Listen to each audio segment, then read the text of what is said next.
Hello all and welcome, Matt Scheckman here, aka Shecky the Techie, and we're coming to you for the soft launch of the official Shecky the Techie site. Please like and follow, hit the button for notifications, make sure you stay up to date on all the videos that we have coming soon as we move towards our hard launch, and to give us feedback and request videos that you want to see. So today we're going to start off with a bit of a longer one. It may be broken up into several shorter ones. That will be up to my editor, Daniel, who I'm throwing that job on him. A little bit evil of me, but I do that from time to time. But basically, you see I'm sitting here in front of a large chunk of my downstairs music room. This is the collaborative music space with a lot of electronic music instruments for as many as 5 people, 4 or 5, possibly even 6, to play in and jam and collaborate at the same time. Wraps all the way around, has a lot more gear. It's currently a little bit torn apart because I'm also setting up my upstairs office where there's about half as much gear as there is down here, so still quite a lot of gear. And I wound up pulling some things out from here and moving stuff up and down, so I'll have to rewire and hook all that up. One thing, though, that we really want to focus on is, I hope, I don't mind the competition, the challenge, the camaraderie, but I'm guessing most people are not going to do a setup anywhere near as insane as this. This was gear acquisition syndrome turned into gear acquisition disorder, GAD, not GAS, and it was combined with a midlife crisis, with ADHD, dopamine chasing, purchase obsession. A lot of things got me into almost a lot of trouble. But I went full-heartedly into pursuing my passion for synthesis and whatnot, and electronic music. That being said, as soon as you move from just 1 or 2 instruments to even 3, 4, 5, maybe more. Again, be careful, it's a slippery slope. At one point, I only had 1 synth too. But as you're going to move from just 1 to having some more, what you'll realize is a little bit of planning goes a long way, and a lot of planning can save you from costly mistakes. Some of them will still be costly. Some of them are still going to be trial and error. But at some point, when you've roughly stabilized your rig, when you say, this is what I want to use day to day to create, to explore music, to make albums, whatever your pursuit is, whether it's EDM, atmospheric, composition, film soundtracks, you name it, just release pop songs. A lot of times people will see my gear and be like, oh, where's your record albums? Well, I actually am not that big into conventional music. I'm somewhat into experimental, atmospheric, but it's really about sound exploration for me and somewhat sound design. So that's my obsession, but whatever your chosen field is, you're going to want to get the tools that are right for you. And there's always marketing hype. There's always, look at the latest and greatest and look at this, and clearly I am victim to that somewhat, as we all can be.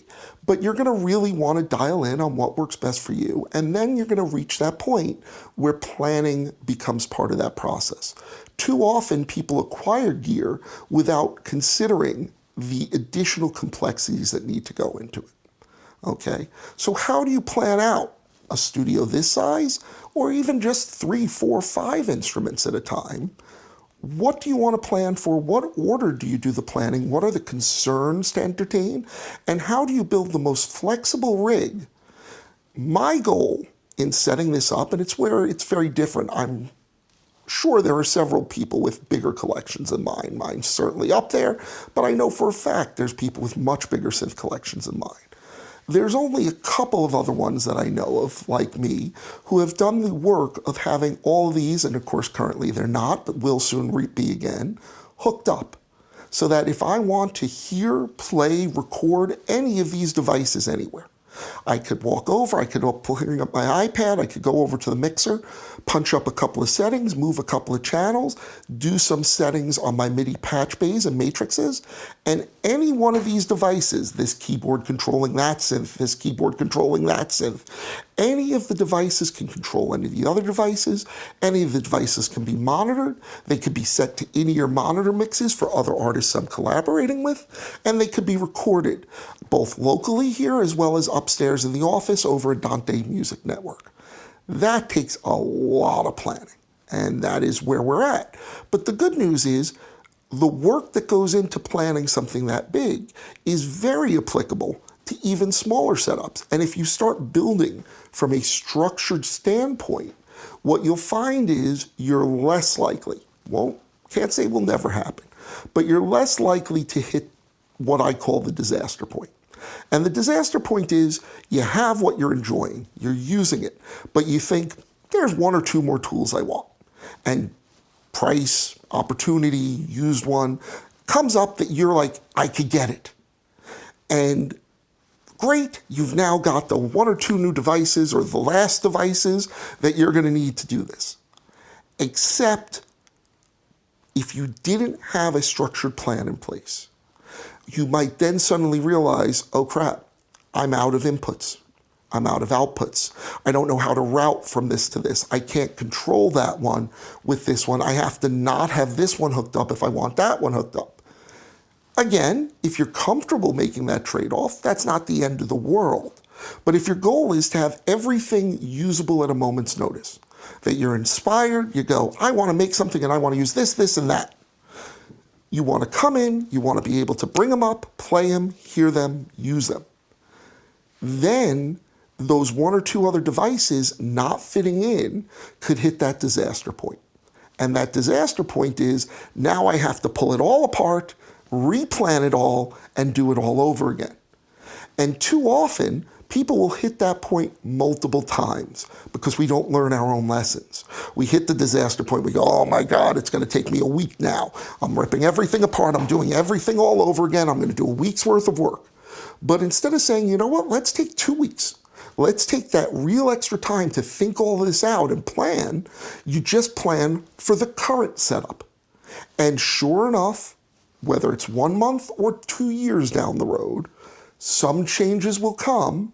You'll want some new devices, you'll change some of your workflow, and instead of it being able to scale, you'll be right back at that disaster point. And now I'm 2 weeks out.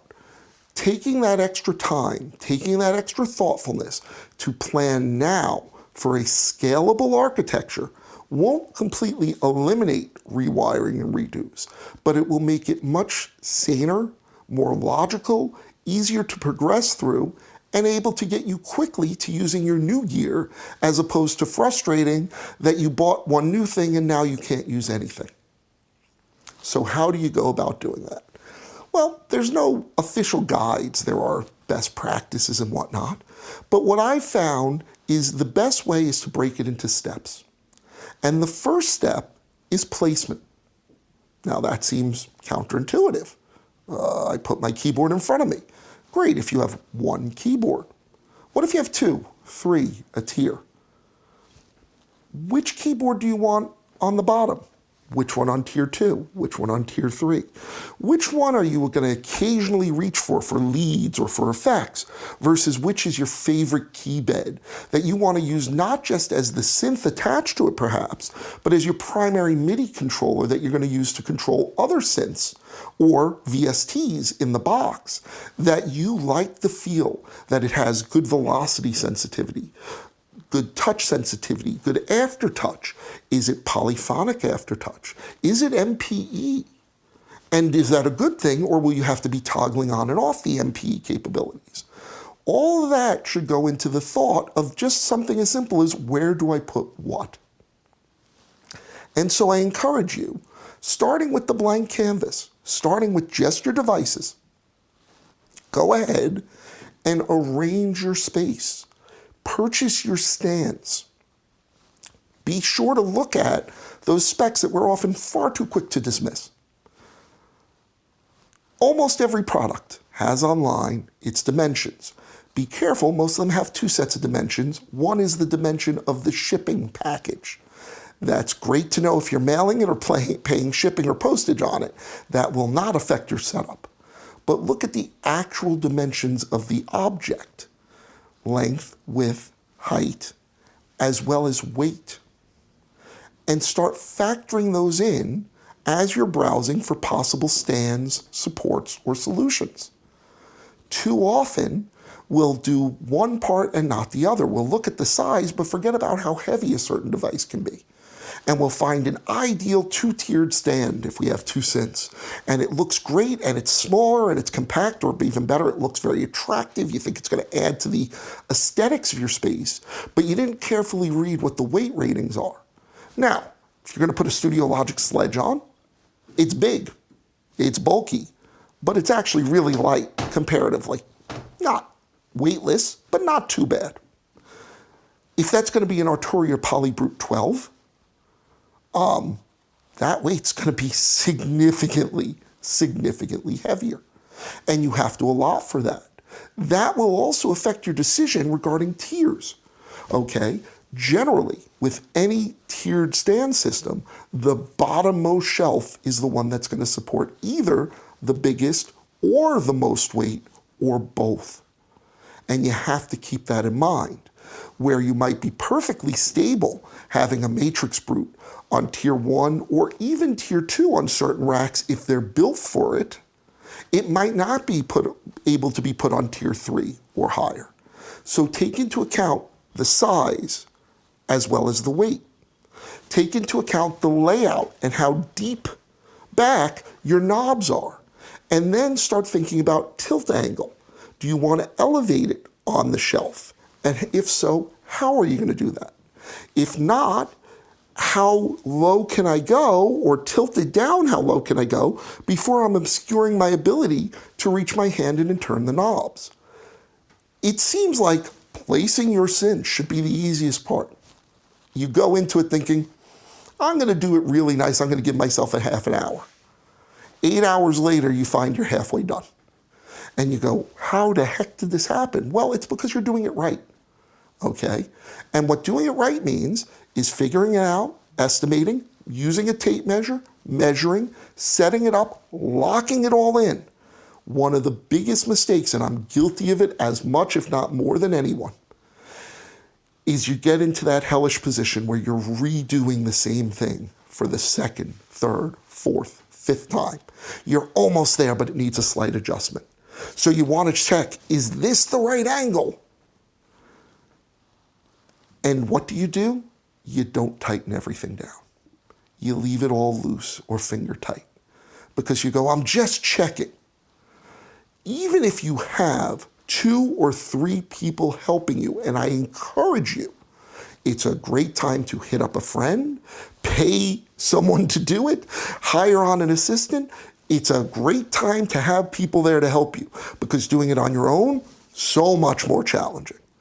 But even then, you're still risking it, because you'll tell them, make sure you're holding it. And they go, yeah, but they see it's on a shelf, and they're relying on the shelf to hold it. And all of a sudden, one of the arms that you didn't quite tighten the nut on gives out, and the thing slides. You run the risk of it dropping and breaking. Worse yet, you run the risk of it scissoring down onto the more expensive thing underneath and breaking that. Ideally, you don't want to break any of your gear. The reality, the more time you spend setting up, tweaking, adjusting, the more wear and tear you're probably going to put. You could try to be immaculate, I encourage you to, but there's going to be bumps, scrapes, scratches, especially as you deal with more and more limited space and/or more and more gear. Even if you have enormous amounts of space, if you have a lot of gear and you're like, well, I know I'm going to want to, in a session, use as many as 6, 7, 8, 12 different devices. Sure, I might have a ton of space, but if one device is halfway across the room, that means I have to get up and run over there to play that, which means now I'm not making any adjustments on the other ones. So the desire to have everything within an ergonomic reach becomes a huge part of that planning. And that's where giving yourself that time to place, replace, move, adjust, so that everything feels right, so that every knob that you think you might need is reachable, will make a world of difference. Take the time, do it right, plan your positions. Now, with the positions, I focus on keyboards, knobs, control surfaces, and screens, very important. Those should all be visible and readable. You might need supplemental lighting. If another keyboard's overhanging that it's blocking, you might need to put some lighting underneath to illuminate your controls so that you could read them and or see them better if you're not intimately aware of where every single knob is. But make sure your hand can reach anything that you may need to reach. And that should, in most cases, be any and every interface or control surface or adjustment, a potentiometer, a knob, an encoder, some human interface device for playback, whether it's a keyboard, a touch strip, etc., etc. Okay? What you don't have to worry about as much are your connections, as long as you're being very deliberate in your planning. So ideally, sure, everything could be reached. I could get behind it. I could look at it. But as you start stacking things closer and closer, nearer and nearer to each other, that's not going to be possible. You're going to hit a point where it's like, oh crap, I need to see one of the jacks on the back because I need to plug something in. And okay, I guess I'll have to pull it out. Oh, but now some of those wires were too tight, so did I leave enough slack? It becomes a whole challenge. And there is definitely logic in wiring it up, but it's a constant battle between giving yourself that adjustability, that ability to pull it out and put it back in, that ability to service it, versus having cable slop everywhere, having it wild and all over the place. There's a reason why on large mixers we have dog houses on the back. If you ever look inside a doghouse, even the neatest, most laid out doghouse, by the time you're done wiring up 40 inputs and 20 outputs, it is slop. It is cable spaghetti. And it's okay because it's all in the doghouse and you close it and it looks nice and neat and one massive bunch of cables or snakes or multiple snakes are coming out of the doghouse. But inside the doghouse, it's chaos. That's gonna always be the case, okay? And it's always a balance because the temptation will be, well, I'm going to wire everything right to the centimeter. Well, that's great until now you do need to get to a jack on the back. And as soon as you go to pull it, all the other jacks are now being pulled on. Constantly keep these things in mind. So why then am I saying, well, don't worry about the spacing? Because one of the key things that I recommend, even for smaller setups, it's a great habit to get into. It's going to be a lifesaver with that scalability, is using patch panels or patch bays, okay? A lot of times people make what I feel is a mistake. Again, ultimately, if it works and it works for you, it's fine. And it's why I try to always reference what I do for me and why I do it. Because that's always going to be a thing. If you're there and you're like, yeah, Shecky does it that way because he's a madman and he's doing this insanity and I'm never, ever, ever going to do it, then yeah, don't focus on that as being a must do. That's not good advice for you. I'm not misleading you. I'm telling you what works for me. But I also try to always tell you why I make those decisions. Because your use case will very likely not be the same, but there could still be benefits to it. One of the common mistakes that I find is that people will acquire and use patch bays when they're trying to get around an inherent limit, i.e. their interface has 6 inputs and they have 12 outputs. So they'll use a patch bay and say, now I could use those 6 and I could choose and I could patch from one to another. That is true. That often will be a savings. If you are doing structured planning, if you are taking the time to grow and leave room for growth, I would encourage you to always have a bigger interface than your current number of outputs. Certainly always at least the current number of outputs. Because even if you're like, I will never, ever, ever use that effect while I'm using this effect, how long will that never, ever, ever hold up? How true is that going to be until you suddenly see a tutorial or you suddenly get an idea and you're like, oh my goodness, you know, if I use that reverb with that delay, I bet it would be wild. Oh crap, I don't have enough inputs and outputs for that because I didn't plan on doing that. So it always pays to have at least as much I/O as all your current gear. I would say have extra I/O. Not huge amounts. If you need 16 channels, would I say have 32? No. Would I say have 20? Yeah, that's a pretty good idea. Okay? So plan for that expandability. Now, a lot of people will go, okay, well, I'm spending more money on that. I'm buying the bigger interface. I even have open channels on it. I'm not going to use a patch bay. I don't need to patch. Everything could be home run right in. Great. And that is the idea. But here's where I'm going to differ from what most people will tell you. I say still use a patch bay there. And don't wire anything directly to the interface. What I do is I use the interface and I set everything to half normal. There are a few things that I'll set to full normal, and we'll go much more in depth on patch bays and what that means, normal, half normal, through. But my normal default is half normal. I set it to half normal. I wire the B side of the patch bay, the output side, as the inputs to my interface.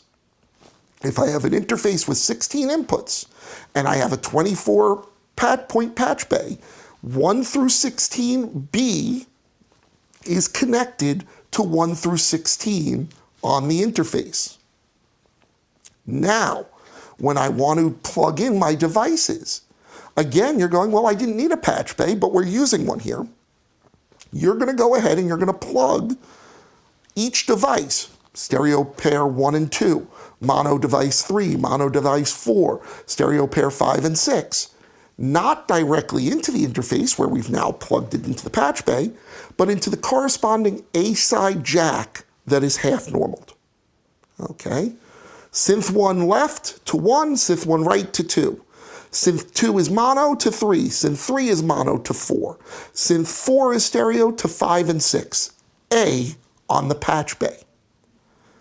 As long as it is half normal, what you have effectively done is make the patch bay as if it's not there. Now, I know that's a weird argument. I should spend money on a patch bay. I should get double the number of cables. I should risk more failure points to do something that's doing nothing. And my answer is, I recommend that, yes. Not because I'm sponsored by any manufacturer. In fact, to date, every single piece of gear here is out of my own pocket. I have been given nothing. I'd love if that changes, and of course, if it does, I'd let you know if something was given to me. But it's not because I'm sponsored by anyone, affiliated with anyone, trying to sell you anything. It's because there's a logic to doing it this way. And that logic is expecting the unexpected, preparing for the unknown. Because watch what the advantage is. I do it like this. What I now have is a patch panel that from the front is nothing but bare jacks. There's not a single patch cable in my patch panel. From the back, it is wired half normal so that each device goes in and effectively waterfalls down, normals through to the one below, out and into the interface. And I label it as such on the interface. In fact, there could be debates there as to do I label the interface with the patch panel info or the device info. In the case of a more permanent install like what I'm doing here, I use the device name because that is going to be more convenient. I don't want to have to remember that the sledge is into patch panel 2 inputs 5 and 6. So I don't put P2 5B and P2 6B. I put sledge left, sledge right. Because most of the time, I'm not using that patch panel. Okay, so then why do all this complexity? You buy a new piece of gear. You're not changing your setup. You're not even sure you're using it. You're not even sure you're keeping it, but you want to test it. Or a friend comes over to jam and they go, oh man, listen to this effects pedal I got. You're going to love this. Put it in the loop. Or they bring over a synth and they're like, let me plug in somewhere. If you wire directly to your interface, your devices, now you have to get behind your interface. You have to pull out those interface jacks. You have to get behind that device, which we may have put in a mounting position where you can't get behind it. So you're now having to do that. Even if you can easily do that, plugging and unplugging, yes, a jack is meant to have it done repeatedly. Certain jack types are better than other types for that, but any jack should have some tolerances for that. But the more you do it, the more wear and tear you're putting on it. The more the springs are opening and closing, retracting and unretracting, the clips on XLRs are dropping in and out. All of that is wear and tear. All of that is a potential failure moment, okay? And all it takes is one to be a little off, and now you're getting noise because you didn't insert it in all the way. Okay, so now I go and I insert it in all the way. Great, but that meant getting behind a rack again that maybe I wasn't set up to get behind. Pulling it in and out maybe damages that port. If it does, am I going to pay to fix the interface, or am I just going to replace the interface? If so, was I ready to replace the interface? Did I want to replace the interface? Doing it this way, everything is wired through that patch bay. The advantage there is that the patch bay is the cheapest thing to replace. It will almost always be the most affordable item in your studio. So if something gets damaged, easy to fix. But better still, when do you need to go behind the patch bay? If you're doing it this way, never.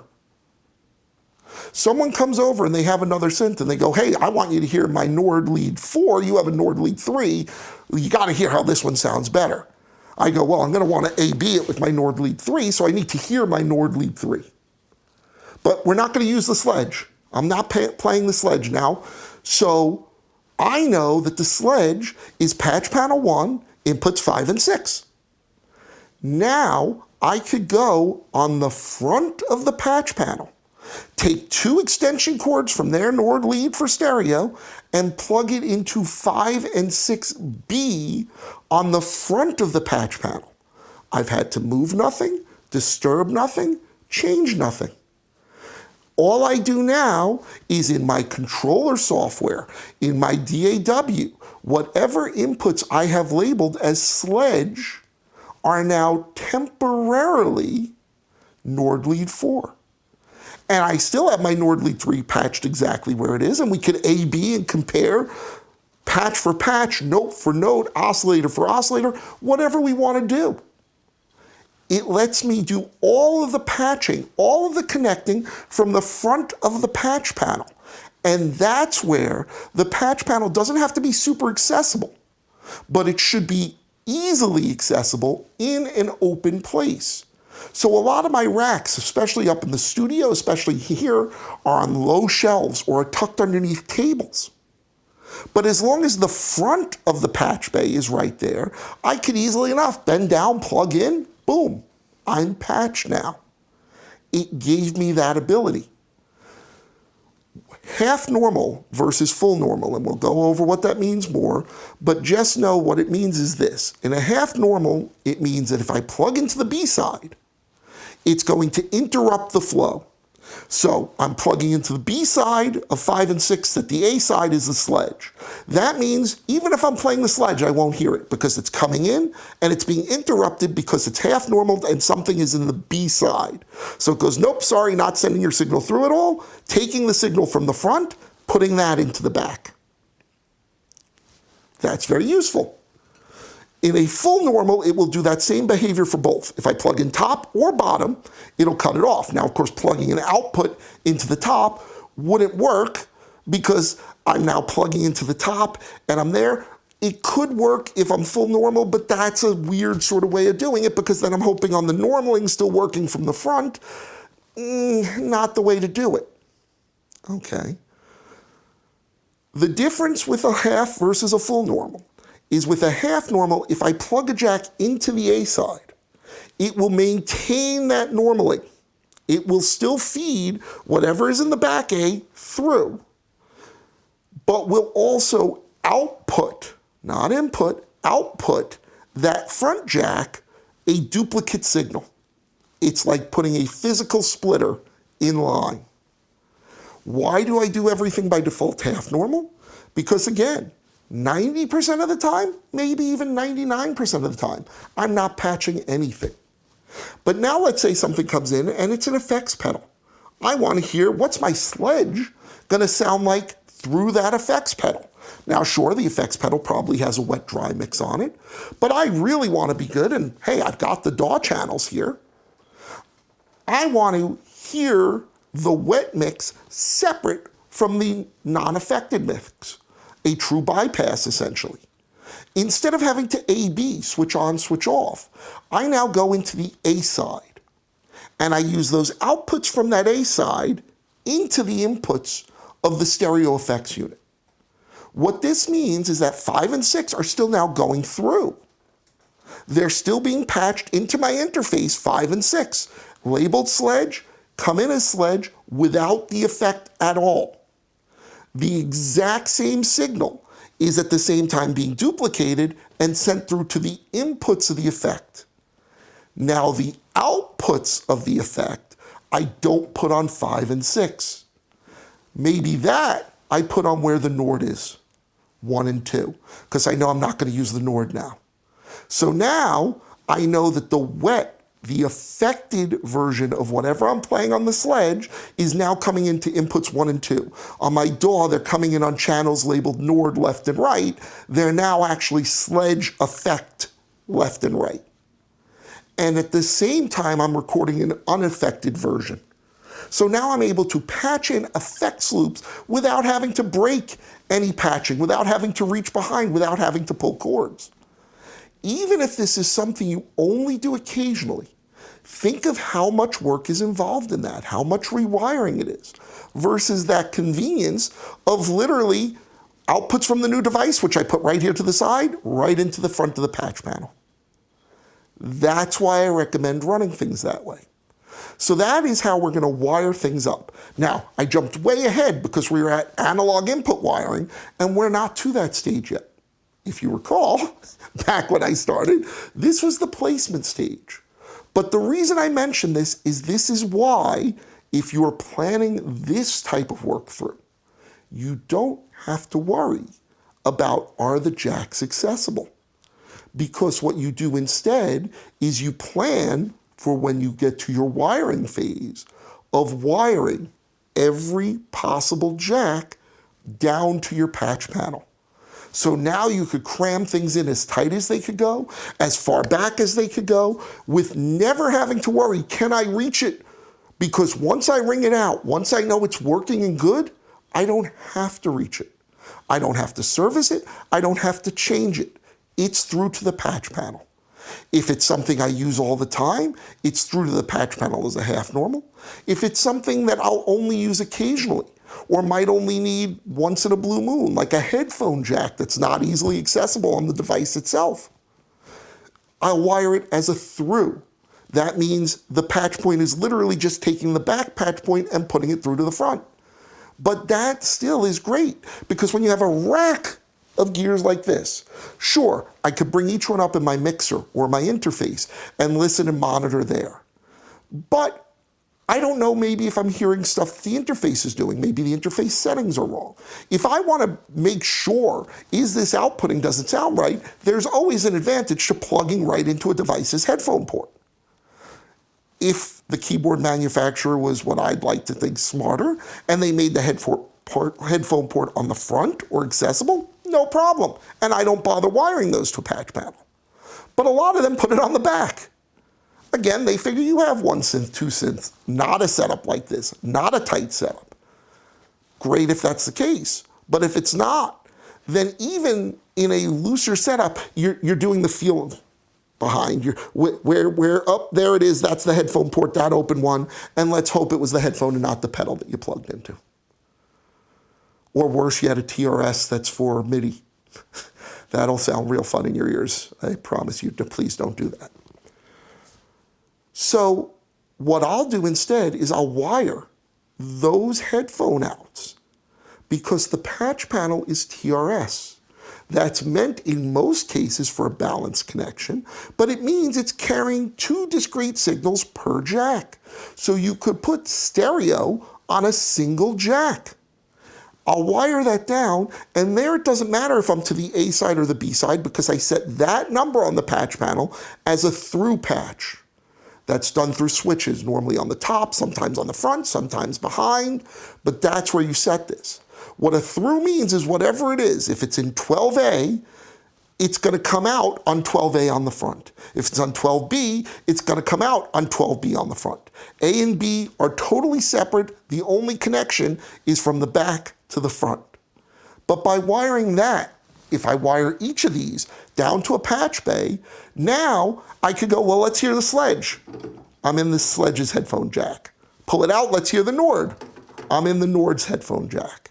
Just like that, I'm able to jump around and plug it in without having to hunt and search behind. So all this is back to that point of if you're doing a structured setup, plan on doing patch bays, and then don't worry about accessibility to your jack fields once you're set up.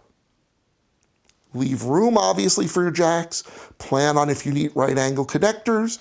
But once it is set up, wrung out, and working, you don't need to go behind. You don't need to make connections anymore. Okay? So that's your placement. Instead, focus on ergonomics. Feel, are knobs reachable? Are things in line? Can I see the screens I want to see? One thing, and I'll do a whole separate video on this because it's probably the most asked question I get every time I share pictures of this rig, is what are those things going on there where you have stuff floating in midair? They're not any keyboard solution. There's no keyboard manufacturer that makes an ideal solution like this as far as I know. There are several great stands. I have stands from Standtastic, from Liquid Stands, from Gator, all of which are excellent. I've used multiple different company stands. Yes, some have advantages over others. Some are more intuitive, some are better built. That's a whole separate discussion, and we could do whole reviews on that as well. But stands are generally meant to be fixed. Sometimes you could adjust the tiers, adjust the angles, and then that's it, you lock them in. A lot of times what you might do that I've done in a lot of cases is add a shelf or a tabletop to the stand, so that way you could have multiple things on the same tier. That's sometimes very helpful. Again, be sure to factor in the weight of the shelving with calculating the weight that the stands are rated for. Okay. But that's still not going to get you setups like this. So what on earth is going on here? Briefly, it is a combination of something commonly used in lighting and photography called either an autopole if it's the Manfrotto or a varipole if it's the Impact. These tend to be the Impact varipoles. What that is a vertical pole with an adjustable tension scissor lever, cam-type lever, that you stretch out so that it is touching your floor and your ceiling, and then crank down so that it tightens it up to hold it in place rigidly. It's used all the time in lighting for setting up temporary backdrops, duvetine, seamless backgrounds for photography, and mounting lighter weight lights on things like magic arms or whatnot directly to the pole using clamps that are designed for that, like Maffer's clamps. Is it as good as permanently mounting a rigid pole? No, it's not. But a rigid pole is a commitment. You're going to have to drill into your floor. You're going to have to drill into your ceiling. You're going to have to make sure it's at a stud in the ceiling. You don't want to try anchoring to dry rock. That won't do anything good. And now you're making holes. If you're in a rental situation, that's damage that you're going to have to pay to repair later or repair yourself. Even if it's your home, if you change your mind and you move it, now you have unsightly holes in your floor and ceiling. Not ideal. The auto poles are great because not only do they work off tension, but they're non-marring.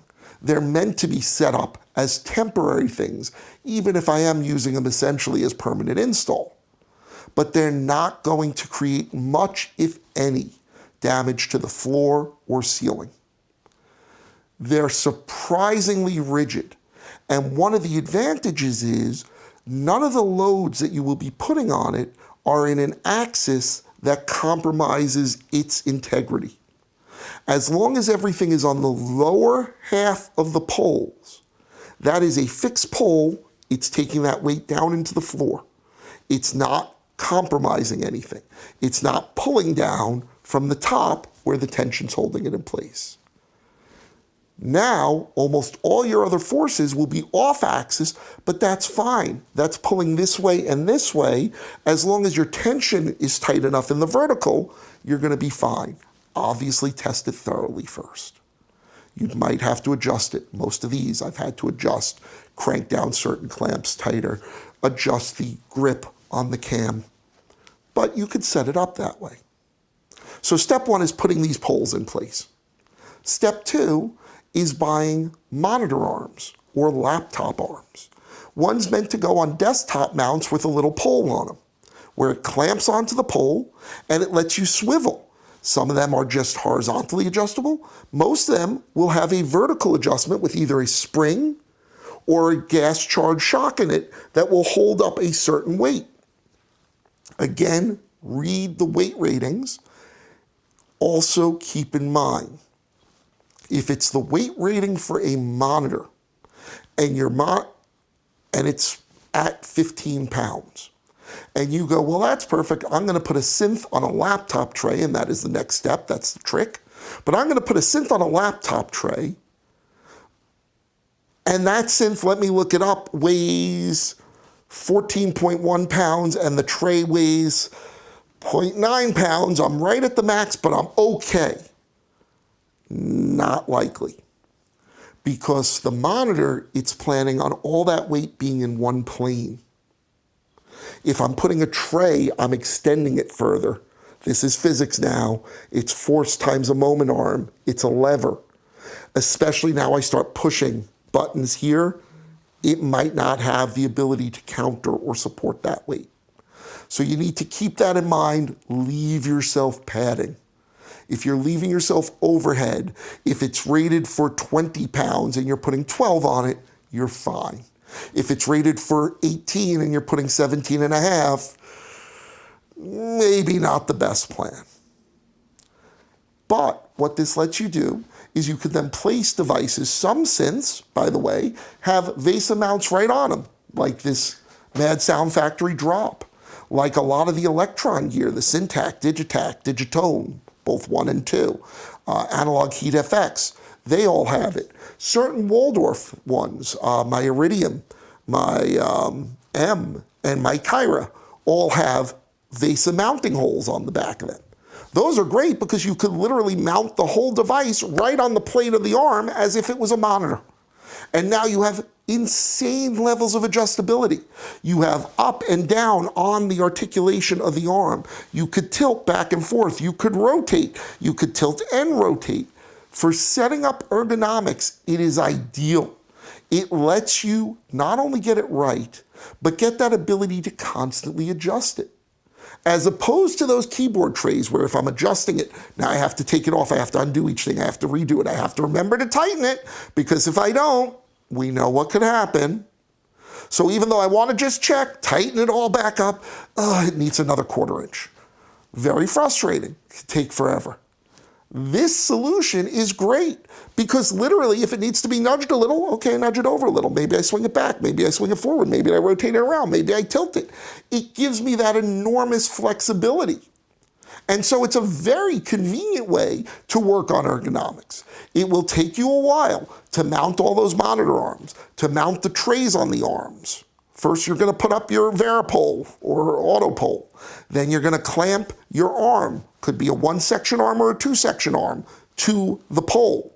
Then you're going to clamp a tray to the VESA mount on the pole, a VESA mount laptop tray, or something similar, a VESA mount keyboard tray. Then you have to figure out how are you securing the synth to the tray. Some of the laptop ones have side grips and rear grips so that they'll hold up. Even then, I strongly encourage things like Velcro tape, double-sided tape if you're sure it's right. I think Velcro or quick loop fasteners are better. But securing it so that if it wants to slide, if the tray tilts too much, it doesn't plummet your synth to its doom. Okay, but you're gonna have to work all that out, you're gonna have to rig all that up, you're gonna have to put all it in, then you're gonna have to adjust the tension on that arm. Done right, The arm effectively makes the device as if it has no gravity. I could put it here, I could put it here, I could put it anywhere, and it will stay exactly where I put it. It's fantastically flexible. But that's only once my tensions are set right. Spring tension too low, I put it, it keeps dropping until it goes to its lowest. Spring tension too high, I put it, and it starts rising until it's bumping into the thing above it. This is where the time you allot to positioning is probably going to take more time than you realize. Okay? But it's a great way to do it. It's a great approach. The other fantastic approach is as your synth density gets crazier and crazier, as you want better ergonomics and go, well, maybe I want to play this and maybe I want to play that, but I don't want to run to the other side of the room. You can, if it works for you. Again, just because I like it, could be terrible for you. I see a lot of people posting, oh my God, if I had that many things in front of me, I'd never get anything done. I believe you. And that's probably, not probably, it is 100% true for you. For me, I'm inspired by having more stuff in front of me. I drift inherently, and instead of drifting and being like, I'm done playing, this lets me drift and, oh, what am I gonna do that sound good? Ooh, I have a filter on that one. I bet you I could patch through that one's filter. Let me do that, and now it's right within reach. It's hooked up, I'm able to play it. So this is designed for how I like to use things. Okay, but if you are someone who's going to want that tight density, that close ergonomics, that space shuttle-like look where everything is within reach of the cockpit of what you're doing your synth control from, the arms have another huge advantage. And that is, as things get tighter, not only am I able to micro-adjust, micro-move, say let's put this here, this here, this here, but I'm now able to say, okay, I'll only occasionally need these devices. And in most cases, when I need those devices, I won't need these other devices. So I only need that, okay? Then you could plan for the ability to use the arm to scissor it, to move it up and out of the way. So there'll be a stored position and a playing position. Maybe there's a great playing position that is out and up for the keyboard so that it's in ideal reach, but I don't want to leave it like that all the time because when I walk past or squeeze past, it's going to bump me in my less than thin frame or, knock over something or hit something or going to lock someone in. So instead, I make a storage position where I could push it down, over, tilt it out of the way, and then when I want to use it, pull it up and around, and that whole zero gravity effect is amazing. So that's often what I'll do and plan, and that's one of the reasons why I love this as a solution. And my rig is basically a combination of that solution, of commercial keyboard stands, many of which I've then jury-rigged to add extra tiers to, or squeeze extra tiers beneath, of rack gear, of different heights and different number of rack units of different configurations that I could slide under or tuck to the side or use with minimal footprint to increase maximum vertical. All of those. And then yes, the jury-rigged non-standard solutions. The shelves behind me are actually footwear shelves. They're shoe racks. Bought off Amazon. Now, I very carefully read the weight ratings on them. I've made sure that I'm nowhere close to pushing those weight ratings. I did not buy the plastic ones with fabric stretched on plastic. These are wire mesh steel on steel supports with wooden tops, where the manufacturer discloses enough to not only put the entire rating of the rack, but the weight rating per shelf and the weight rating of the topmost shelf, the wooden one, as being higher because it's a thicker wooden shelf. That's a manufacturer that you want to look for because that's going to be a more reliable, honest one. If you do not see those ratings, can you still buy them and try them? Sure. Are you potentially playing with fire? Yes. Even with this, I tested regularly. There were things that were within that seemed a little too springy, and I said, that's a kind of precious synth. I'm not going to risk it. But there is merit to that. There's a little IKEA shoe rack that is great for pedals. I see people using it for multi-tiered pedal stands. Workarounds like that are sometimes needed and sometimes fantastic. Just realize you're using a non-standard use, and so your planning has to be different. When I'm planning from a commercial synth stand, from Liquid Stands, from Gator Racks, from Standtastic, from any of the stand manufacturers, I have very precise ratings of weight, weight per tier, weight per shelf, size, and dimensions.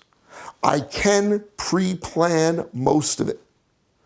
As soon as you're going to non-standard uses like the vase arms and the Varipole, or worse yet, shoe racks or retail stand holders or laptop stands to tilt, maybe they have ratings, maybe not, but remember, they weren't designed for the purpose you're using them for. That doesn't mean you can't, but it does mean trust your gut. Put it on. Deliberately put more weight on it than you would. Hit those keys harder than you would while an assistant is standing by to spot you. If things start creaking, groaning, cracking, ask yourself, is what I'm putting on it worth the convenience of this solution? Maybe it is. Maybe it's stuff that you consider throwaway or super affordable, and you're like, yeah, it's fine. I don't think it's going to collapse, and if it did, that would suck, but not the end of the world. On the other hand, if it's your one-of-a-kind, irreplaceable Jupiter 8, if it's a CS80, heavens forbid, if it's something that is so rare, even like a Polyevolver or a Fismo, that you're like, oh, I'm going to put it on. No, don't do that. Measure the ease or difficulty of repairing or replacing versus the convenience of the stand you put it on. But as long as you're keeping that in mind, consider alternatives. So all that was just a very in-depth, meandering, as I'll tend to do, you'll see that. But all that was just a focus on step one of planning your positioning. Plan your ergonomics. Put your gear where it wants to go. And don't be embarrassed if that step takes 8 hours, if that step takes 2 8-hour days, if it takes 3 8-hour days. The time you're putting in to get that right will pay off immeasurably with every subsequent step. And that's the case with all of this planning out and thoughtful design. Take the time to get the positioning right.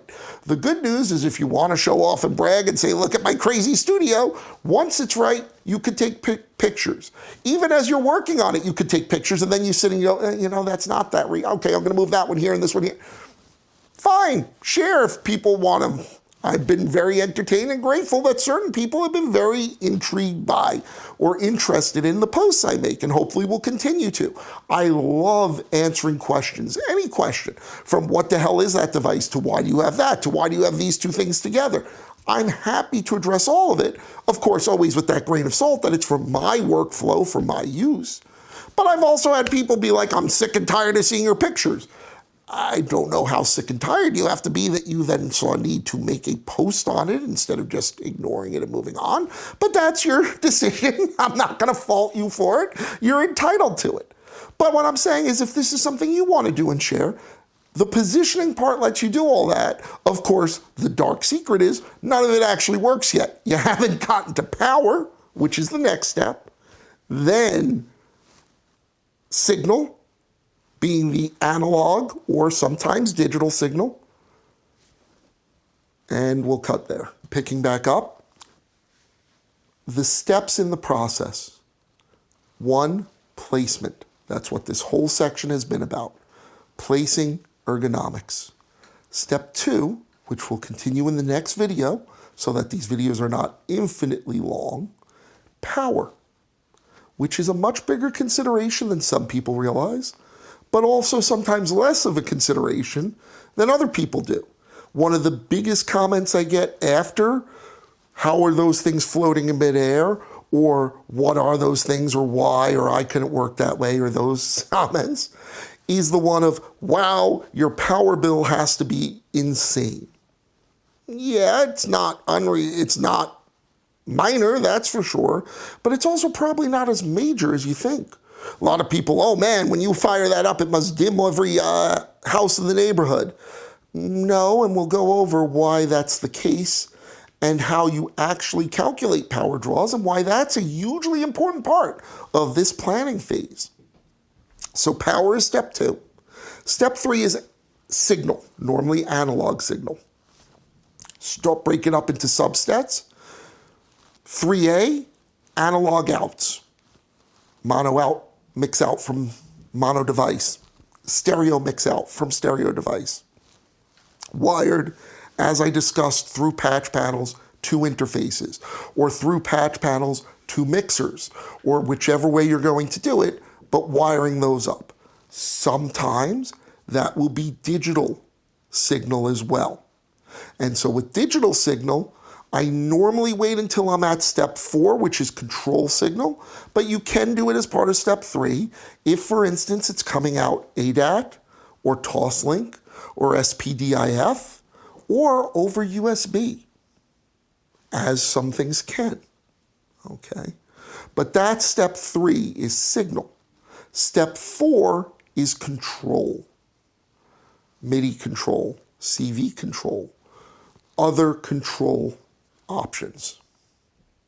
Step 5 is the random and miscellaneous others. We've gone over things like headphone jacks very briefly, but that would be one of those things in that category. What about pedals? Maybe I want to have a control pedal, a sustain pedal, a volume pedal. Do I want to have to buy one for each synth and have 6 sets of pedals under here? Could I use just one? Can I use a patch panel to patch a pedal between each device without having to reach behind the device? And what's the risks in doing that? Is it a good idea or not? That's a whole other topic, but that's again for further down the line. And all of these planning stages are going to go into giving you a flexible, functional studio that you could then grow within and grow with. Because as we talk about the analog hookup, we're not just talking about doing the hookup, we're talking about planning the hookup. That means planning what wiring types you need. Is it mono or stereo? Are they balanced or unbalanced? Are they XLR, TRS, or TS? Are you using patch panels? How many of them are in one area that can I use a snake to wire most of them together to the patch panel, or do I have to run separate runs to each patch panel? How am I getting from the patch panel to the interface? Is that a situation where I could use a snake or a molt cable to do so?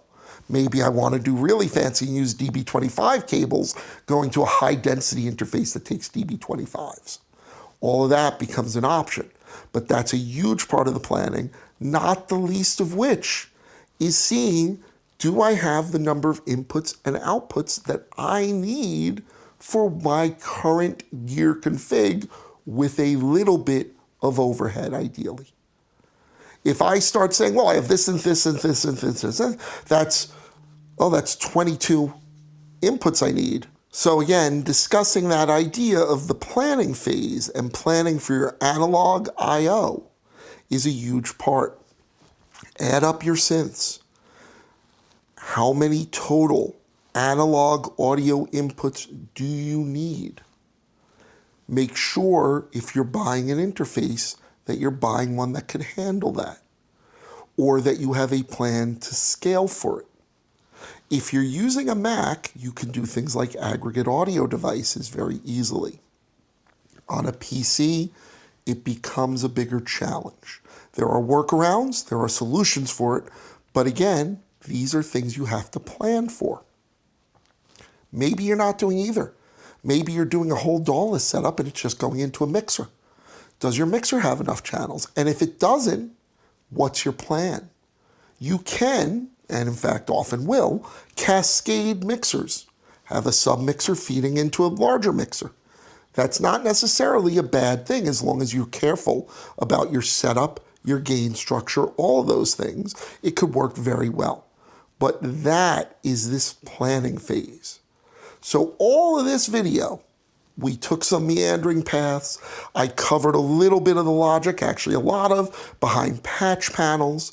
I covered certain of the things for down the road like wiring, but essentially this was step one. This was placement of your gear. And it was a long video. I apologize for that. Thank you for sticking with me if you have.